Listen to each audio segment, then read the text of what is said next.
Hello. Hello.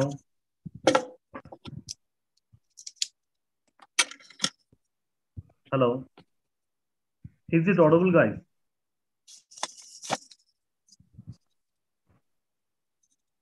వినబడుతుందా లేదండి? Hello hello hello sir. వినబడుతుందా అండి? వినిపిస్తుంది sir, clear. Okay. Guys, this is Dr. Bhavani Shankar from Department of Sociology. I'll be dealing with this research methodology. So before going into the subject, let us discuss like why do we do research, especially in terms of social science. In your first semester, your teacher must have taught you like we are going to do research or we are going to do research for three reasons. The first one is to check whether the existing theories are right or wrong. మనకి ఇప్పుడు ఉన్న సిద్ధాంతాలు ఏవైతే ఉన్నాయో ఆ సిద్ధాంతాలు correct గా ఉన్నాయా లేవా అని తెలుసుకోవడానికి మనం పరిశోధన చేస్తాము. For example, Emil Durkheim is one of the founding fathers of sociology. He went to the deceased families and asked why your husband has committed suicide or why your child has committed suicide or something like. At the time, the answer was only fate theory. ఏమన్నారు? దేవుడు వాళ్ళ నుదుటి పైన రాత ఇలా రాశాడు కాబట్టి వాళ్ళు ఇలా చనిపోయారని చెప్పారు. సో మరి ఆ సిద్ధాంతాన్ని మనము ప్రూవ్ చేయగలుగుతామా? మనం ప్రూవ్ చేయాలంటే ఏం చేయాలా? ఫస్ట్ మనం ఆత్మహత్య చేసుకోవాలా? దేవుని దగ్గర ఉన్నాడో లేదో తెలియదు, తన దగ్గరికి వెళ్తాము, అప్పుడు చెప్తాడు, కానీ మనం మళ్ళీ తిరిగి భూమిపైకి వచ్చి మనం అది కరెక్టా కాదా అని చెప్పలేము. కాబట్టి తను ఏం చేశాడు? ఆ సిద్ధాంతాన్ని మనం ప్రూవ్ చేయలేము, నిరూపించలేము, కాబట్టి ఆ సిద్ధాంతాన్ని తను పక్కకు పెట్టేసి ఓ కొత్త సిద్ధాంతాన్ని తీసుకొని రావడం జరిగింది. అదే theory of suicide, egoistic, అల్ట్రూయిస్టిక్, anaemic అని మీరు ఫస్ట్ సెమిస్టర్ లో చదువుకొని ఉంటారు. So the first thing we do research in order to see whether the existing theories are right or wrong. అవి కరెక్ట్ అయ్యేది ఉంటే మనం వాటిని ఉపయోగిస్తాము, సిద్ధాంతాలు చదువుకుంటాము. లేని పక్షంలో వాటిని తీసేసి వాటి స్థానంలో కొత్త సిద్ధాంతాలను మనం ప్రతిపాదిస్తాము. First one. సెకండ్ వన్, ఏదైతే నాలెడ్జ్ ఉందో, ఎగ్జిస్టింగ్ నాలెడ్జ్ ఉందో దానికి కొత్త నాలెడ్జ్ కూడా మనము క్రోడీకరించడానికి లేదా యాడ్ చేయడానికి కూడా మనం ఉపయోగిస్తాము. We try to add the new knowledge to the existing knowledge. And the third purpose is to study about various issues which are taking place in the society, and we also try to find a solution for those problems. ఏం చేస్తామండి? ఉన్న సమస్యలు, సామాజిక సమస్యలు గల కారణాలు ఏంటివి, వాటి సమాజం పైన ఎలాంటి ప్రభావం చూపుతుంది, అలానే ఆ సమస్యలకు ఎలాంటి పరిష్కారం చేయడానికి మనము పరిశోధన చేస్తాము. So these are the three reasons why do we do research, my dear friends. Research, it is a combination of two words, re and search. You're going to search so that you're going to get the social facts as Emil Durkheim has mentioned, my dear friends. Okay, so మనం పరిశోధన చేయడానికి ముఖ్యమైన 3 కారణాలు ఉన్నాయని అనుకున్నాము.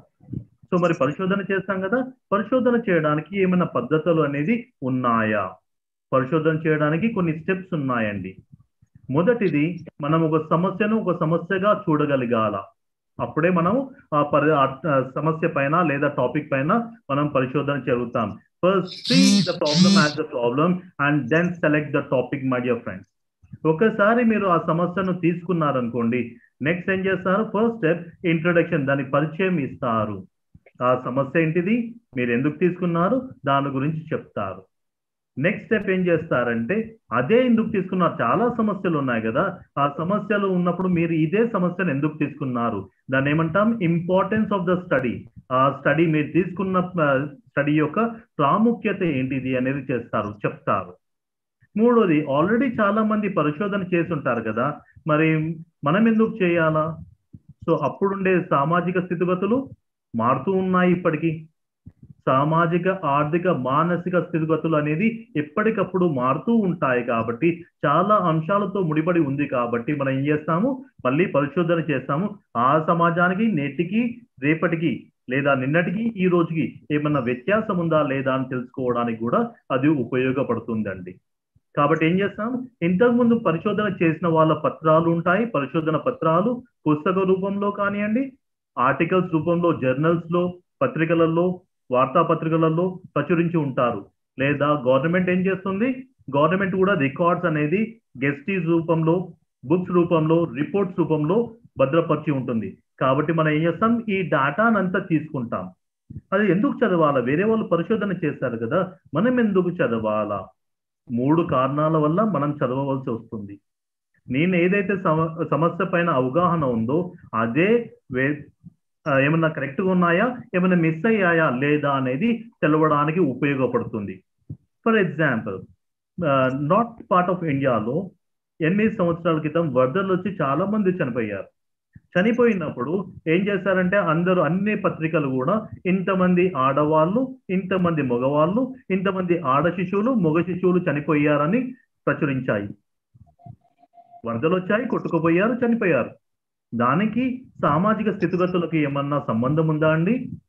చాలా మంది ఏమన్నారంటే లేదండి, అలాంటి సంబంధం ఏం లేదు అన్నారు. కానీ అక్కడ ఒక ప్రొఫెసర్ తన ముందుకు వచ్చి ఏం చేస్తారు తెలుసా, దీన్ని సాంఘికీకరణ ప్రక్రియకు, సామాజిక కట్టుబాట్లతోని సంబంధం ఉందని చెప్పింది. ఏం చెప్పారంటే మగవారు చెట్లు ఎక్కడం నేర్పించారు, మగవాళ్ళకి ఎక్కాలనుకున్నా కూడా వాళ్ళని నిరుత్సాహపరచలేదు, ఎంకరేజ్ చేశారు. అదే ఈత నేర్చుకోవాలంటే ఎంకరేజ్ చేశారు. అదే ఆడవాళ్లకు ఇప్పటికీ కొన్ని సమాజాల్లో కట్టుబాట్లు ఉన్నాయి. బయటికి వెళ్ళవద్దు, వెళ్ళినా కూడా ముఖం పైన గుంగటి కప్పుకొని వెళ్ళాలి, ఎవరితో మాట్లాడకూడదు, చెట్లు ఎక్కడం, ఈత కొట్టడం అనేది మర్చిపోండి. సో వరదలు రాగానే ఏమైపోయాయంటే మగవారికి ఈత వచ్చు, చెట్లు ఎక్కడం వచ్చు. కాబట్టి వాళ్ళ మగవాళ్ళలో డెత్ రేట్ అనేది చాలా తక్కువగా ఉంది. అదే ఆడవాళ్ళలో ఎక్కువగా ఉంది. ఎందుకంటే వాళ్ళకి చెట్లు ఎక్కడం రాదు, నేర్పివ్వలేదు, ఈత కొట్టడం కూడా నేర్చుకోలేదు. కాబట్టి ఈ సమస్య వచ్చింది అని చెప్పేసి నిరూపించడం జరిగింది. సో ఇంతకుముందు ఆ రిపోర్ట్ చదివినప్పుడు నాకు కూడా అలా పరిశోధన చేయవచ్చు అనే జ్ఞానం లేదు, నాలెడ్జ్ లేదు. కాబట్టి వేరే వాళ్ళకి చదివామనుకోండి, అప్పుడు మన ఆలోచనలకి వాళ్ళు చేసిన పరిశోధనకి కంపేర్ చేసి చూసుకోవచ్చు. First one, we can make comparison. So మనం ఏమైనా మిస్ అయినామనుకోండి, అక్కడ నుండి మనం బారో చేసుకొని మన పరిశోధన మనం చేయవచ్చు.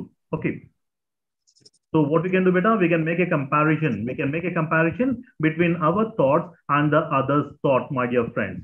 So if anything is missing in my thought process, what we do, beta, we can adopt it.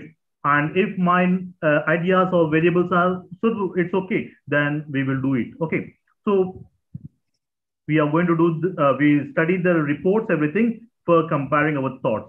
It gives the inputs to the individual. The next one is, it also helps us in selecting our research design. There are 3 types of research designs. Hari, you want to say something? Hari? Yes, Hello? sir. Hello. Yeah, చెప్పమ్మా. Sir మీరు ఎక్కడి నుంచి చెప్తున్నారో కొంచెం అర్థం అవ్వట్లేదు, page number చెప్తారా? నేను ఇంట్రొడక్షన్ క్లాసే ఇస్తున్నానమ్మా. Okay, sorry sir, sorry. దాంట్లో steps in social science research ఉంటుంది, చూడండి. Okay sir. Okay. Then there is a second reason why we go for this review of literature. It also helps us in selecting our research design. There are 3 major types of research design, my dear friends. One is explorative research design. Second one is descriptive research design. And the third one is explorative, descriptive, and explanatory research design. Exploratory means if you don't know, if you want to do the study about the unknown, or if you do not have much information, if you want to have a in-depth study about that, then we go for explorative research design. For example, then there is no literature part. That means no one has touched that area. So at the time you will go for explorative research design. Already you have some information. At the time you want to further investigate into that, and if you want to know about that answers for this kind of questions like what happened, how it happened, where it happened, like if you want to get the answers like what, how, why, so at the time you will be going for descriptive research design. And if you want to know about the cause and effect relationship, then you'll be going for explanatory research design, my dear friends. So based on the available literature, you'll also decide like what kind of research design you'll be opting for your study. So the third step is review of literature. After review of literature, you are going to tell about the statement of the problem. statement of the problem. That is the fourth step, my dear friends. In the statement of the problem, you are going to tell about the intensity of the problem. Intensity of the problem and what kind of effect it is going to have on the society. You'll be studying in this fourth. You're going to explain in the fourth step. And once this is done, the next step is you're going to mention about the objectives of the study. It must be very, very clear what exactly you want to study. Looking at the objectives, if any person is going to read your report, they must have clarity what exactly the person intended to study. Like when I have done my PhD, I have done it on economic reforms. I have studied on economic reforms, the impact of economic reforms on in Telangana, social implications like. So in that, my first objective was to study the socio-economical condition of the people. I want to study the socio-economical condition of the people. The second objective was I want to study the impact of economic reforms on employment sector. The third one is impact of economic reforms on health sector, impact of economic reforms on employment opportunities. Like these are very, very specific and precise, my dear friends. We need to have clarity what exactly we want to study. It must be simple, not lengthy, my dear friends. So based on these objectives, we are going to formulate the hypothesis. Hypothesis is nothing but a tentative statement made by the researcher, assuming that there is some sort of relation between the variables. There is some sort of relation between the variables. For example, if we see in Dr. B.R. Ambedkar Open University, especially in our class, nearly 10,000 people must have taken admission. But if we see in the class, my dear friends, hardly 11 people or 12 people are attending the classes out of thousands of people.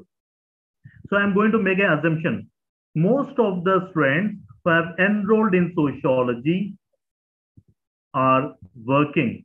Because they are working, they are not in a position to attend the classes. So I have taken 3 students taking admission in sociology, not attending the classes because they are working. I have taken 3 variables and I have made the relation between these 3 variables. It is only my assumption. It may not be the correct also. So based on the objectives, I'm going to formulate the hypothesis.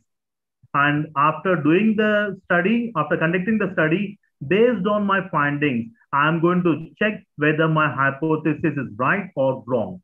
If it is correct, I'm going to accept it, or else I simply reject the hypothesis, my dear friends. So based on the objectives, I'm going to formulate the hypothesis. And after formulating the hypothesis, the next step is we talk about universe or research area. Universe or research area. What is this meaning of universe or research area? Where we are going to conduct the study, that area becomes the universe, my dear friends. For example, I want to know the opinion of the students enrolled in sociology on Dr. K. Bhavani Shankar, how he is teaching. I want to take the feedback of the students who have taken admission in sociology on me. So who are going to be the respondents winner? Only the students who have taken admission in sociology across Telangana and across Andhra Pradesh, because Ambedkar Open University is also there in our neighboring state, Andhra Pradesh. So these 2 areas are going to become universe. Or else I'm going to say that I want to study about the perception of students on marriage, studying in Dr. B.R. Ambedkar Open University in Jubilee Hills Study Center. So students who are enrolled and studying only in Jubilee Hills Center, only those people will be our respondents. So I'm going to write about the conditions, about the features of that locality, my dear friends. I'm talking about universe. The next one is, we are going to talk about sample size. The next step is sample size. So if we see what we do better, going to each and every person and gathering the information is not feasible, because it takes a lot of time. It also requires a lot of financial resources, and we also require a lot of human resource. 3 things are there. So what do we do better? We are going to take a sample and we are going to conduct the experiment on that. And whatever the results are there, we are going to apply to the entire population. When we are going to get the same results, even studying on the total population and on your sample, if you're going to get the same results, what is the need for us to waste our time, waste our resources when the results are same? So we take a sample and we are going to do the experiment or conduct the test on that, and the results will be applied to the entire population. So what is the formula to calculate the sample size? The formula to calculate the sample size is n is equal to n by 1 plus n into e square. Capital N is equal to small n divided by 1 plus n into e square, where capital N is equal to sample size and where small n is represent total population in that locality, and e is nothing but degree of freedom, which is equal to 0.05. Applying this, we are going to get approximately 10% of the total population. So for social sciences, think, for example, I want to conduct the study across the country. And in India, we have 135 crore population. And if I'm going to take 10% of the total population also, my dear friends, it goes to 13.5 crores. Even gathering the information from 13.5 crore population is also not feasible. It takes a lot of time, my dear friends. I'm not saying impossible, but it takes a lot of time and it requires a lot of money. So what we are going to do, beta, there are two statisticians, Kreis and Gregor. There are two statisticians who have already decided, like, what is the population size? If the population size is this much, what must be the sample size? You can easily Google it, and you can also decide what must be your sample size, my dear friends. Now, we have talked about universe, and the next step is sample size. Now, the biggest problem is that, for example, have you ever gone to a Kirana store to purchase rice, guys? You must have asked, give me some sample, and the person must have given some rice. You have checked it, and if you want to check it again, you must have taken half a kg and you must have cooked it, and based on the results, you're going to apply to the entire bag. The rice is same breed, my dear friends. But whereas coming to the human beings, my dear friends, we are stratified or we are divided based on gender, based on caste, based on religion, based on educational qualification, and so on. Even the children born to the same parents are not the same. Their views, their ideas, their perceptions vary, my dear friends. So what do we do? Now, if you're going to take all sections like people, the sample may not be representative. So at that time, what we do, we go for sampling method. There are two types of sampling method. One is probability sampling method, and the other one is non-probability sampling method, my dear friends. All of you have studied 10th class. In our 10th class mathematics, there is a lesson called probability. In that, you're going to toss a coin. The chance of getting heads or tails is 1/2 or 50-50. Means you know that the coin has only two faces. So we have said 1/2 or 50-50. And if you're going to put on a dice, it is 1/6 because the dice has 6 faces. We have studied that in our 10th class mathematics, if you guys remember that. If you remember that. The same way, when we do research, if you're going to have the clear number, if you have the number of the people with the specific features or characteristics to be studied, then we go for probability sampling. And if you do not have the information about the exact number of people to be studied with the specific features, then we go for non-probability sampling. For example, I want to make a study on smoking. I want to know why people smoke. Okay, what made them to get addicted to smoking? Whether they are aware of the consequences of smoking or not. I want to take up a study on that. So, how many smokers are there in Telangana? There are many, but do we have exact number, guys? We do not have exact number. At that time, we go for non-probability sampling. I want to conduct a study on alcohol consumption. Do we have any number? How many people consume alcohol? There are many, but I do not have the exact number. When you do not have the exact number with the specific features or characteristics to be studied, then we go for non-probability sampling. But if you have the exact number, then we will go for probability sampling. Got it, beta? So here we are going to decide what kind of sampling we are going to employ for our study. There is a complete lesson on this. So we'll be studying about this in detail in the coming classes. And once you have decided what kind of sampling method you're going to employ to pick the respondents, to gather the information from the people, the next one is you go for tools of data collection. You go for tools of data collection. Mostly for our social sciences, my dear friends, we'll be using observation, questionnaire method, interview schedule, survey method, and so on, case study like. So most of the time we'll be using either interview schedule or questionnaire method to gather the information from the people. That is the tool by which we gather the information. Okay. So here we are going to mention in the tools of data collection, we are going to mention what is the tool we have selected and why we have selected for gathering the information from the respondents. Okay. So for tools of data collection also, we have a separate lesson. We will be studying that in detail there. Okay. So once the tools of data collection is mentioned, the next step is we will go to the people and we are going to gather the information from the people. Once the data is collected, we are going to process the data and we are going to turn the data into table form and we are going to do the analysis part. So the next step is tabulation and analysis. You're going to turn the data in the form of tables and beneath each and every table, you're going to make analysis of the table. And once this is done, the next and the last step is that you are going to mention about the findings. You will try to give suggestions and you'll also give conclusions. So these are the steps which we are going to use in terms of doing social science research, my dear friends.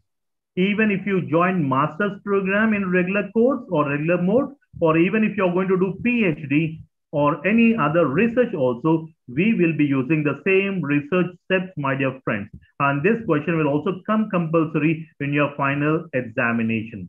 So steps in social science research. The first one is selecting the topic, giving introduction, then importance of the study, review of literature, then statement of the problem, then objectives, hypothesis, then next one is your universe, then the next one is sample size, sampling method, tools of data collection, and then tabulation and analysis. And the last one is finding, suggestions, and conclusions. These are the steps in social science research. Now let us discuss about hypothesis. Just now I said hypothesis is a tentative statement made by the researcher. So what is the need for us to make assumptions? What is the need for us to? The first one is when we are going to formulate the hypothesis, it is going to give us clarity, like what kind of variables or what kind of data is required for conducting the study or for doing the experiment, my dear friends. It gives clarity. What kind of data I'm supposed to gather from the respondents, we will have clarity on that. The second one, there are plenty of social issues, my dear friends, to be studied. So this hypothesis will also help us in making or finding our boundaries. What is the research boundaries like? What kind of data is required? To what extent we are going to confine everything? It is going to give clarity on that process. So for these two reasons, we are going to. It is also going to guide us in our research process. For these three reasons, we are going to formulate the hypothesis. Whenever we are going to formulate the hypothesis, it must be specific, it must be precise, and not much lengthy, my dear friends. Specific, precise, and not too lengthy. Now let us discuss about the types of hypothesis. The hypothesis can be classified into 6 types, my dear friends. It can be classified into 6 types. The first one is working hypothesis.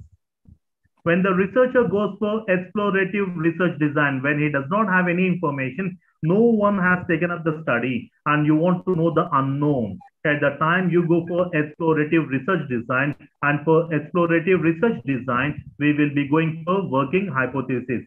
ఏమీ తెలియదు, ఏం తెలియనప్పుడు assumption చేయవచ్చా, ఊహించవచ్చా, లేదు.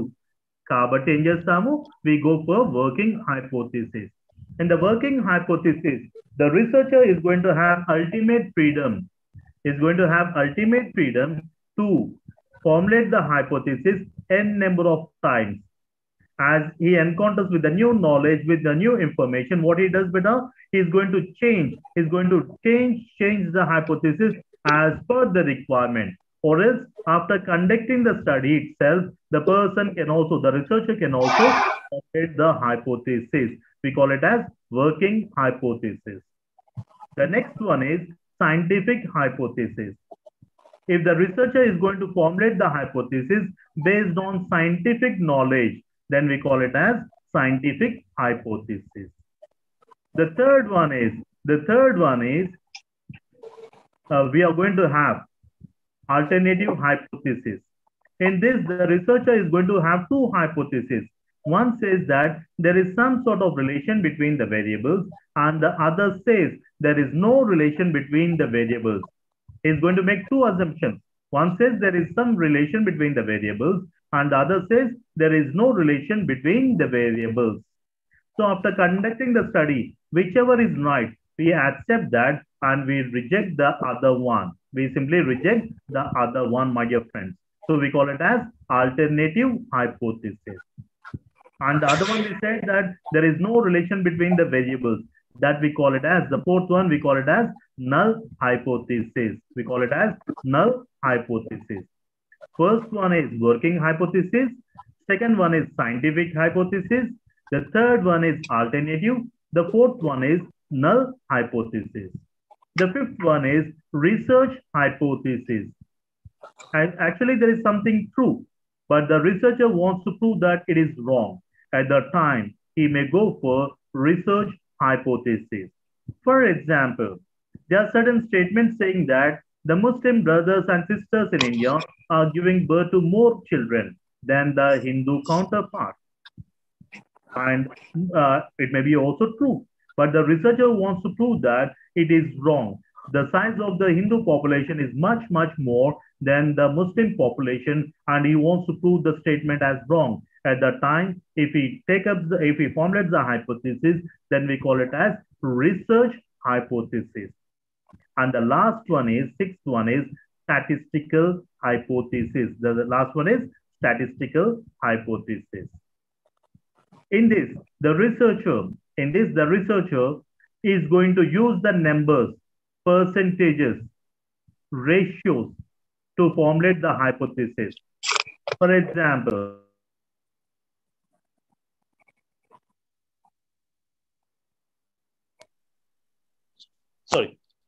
in 19 elections, how many people have casted their vote towards the Congress party and to the BJP? I'm going to use the number, the percentage of people exercise their vote towards a particular party. I'm going to use the number. Then it becomes statistical hypothesis. How many girls friends are attending the class and how many boys are attending the classes? I'm going to use the number. So whenever you use the number or percentage or ratio in formulating the hypothesis, we call it as statistical hypothesis. So there are 6 types of hypothesis in general, my dear friends. Now, if you want to formulate the hypothesis, what are the sources of hypothesis? Are there any sources for us to formulate it? The first one is the culture, the tradition. The culture or the tradition. For example, recently, last 2-3 years back, Germans have done the research on tulsi.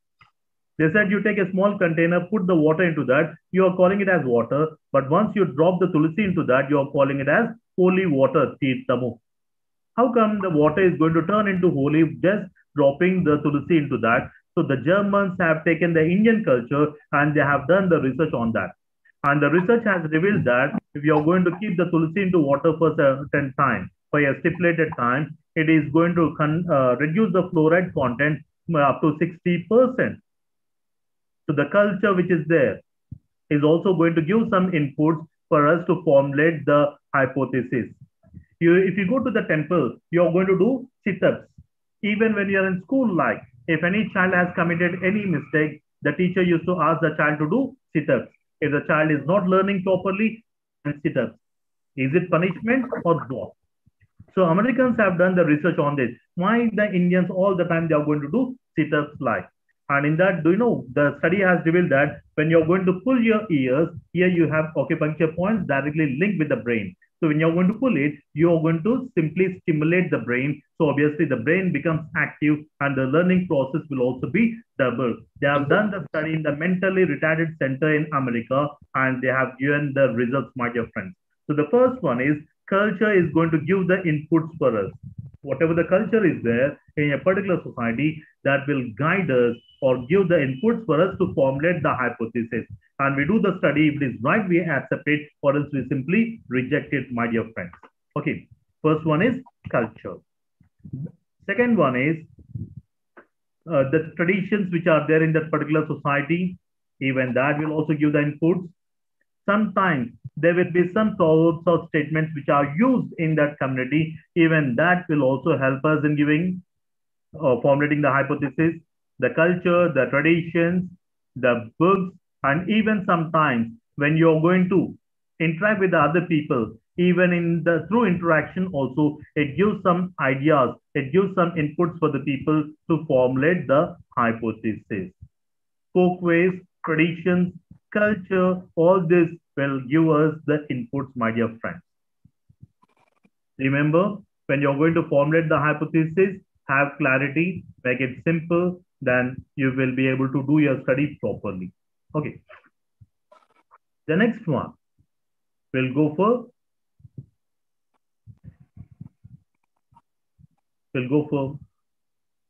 beta, till what time do you have class, beta?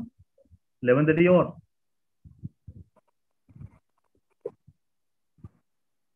Hello? Sir, it's only 11:30, sir. 11:30. Yeah. Okay, they may stop at any point of time. Beta, is there any problem with my teaching?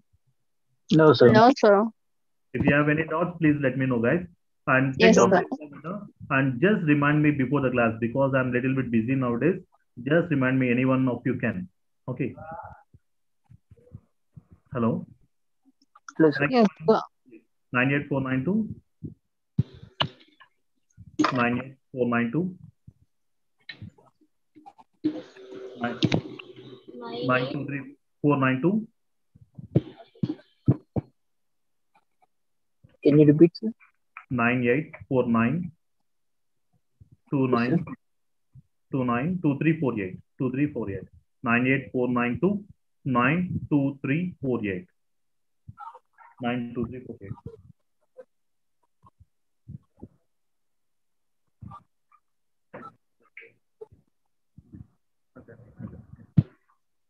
Okay, guys, then we'll catch up tomorrow. Okay.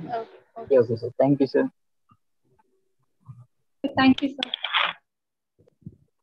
Thank you.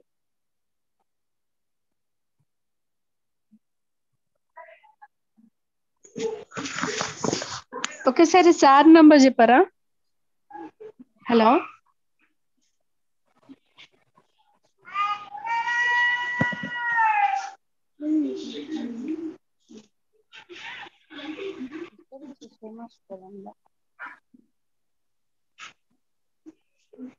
I can show to me, please.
మీకు